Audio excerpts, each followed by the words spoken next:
Hi guys! So, ito yung lunch namin for today. Tadan! Kitang-kita naman, niluluto siya. So, isa-isahin muna natin kung ano ba yung ulam namin. First, meron kaming paksiw. Ito parang, ano siya, hindi ko alam yung pangalan ng isda eh. Para siyang dalagang bukid na iba yung itsura. Ganun. And then, meron kaming chop suey na kulang sa ricado.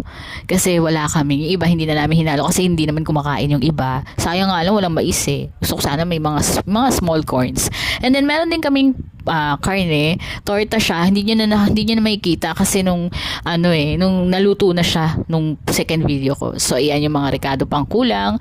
So, yun guys, ito yung lunch namin. Napakadali siyang lutuin and healthy siya. Meron siyang pork, meron siyang gulay. Kung meron kayong suggestion, comment nyo lang below. Follow me.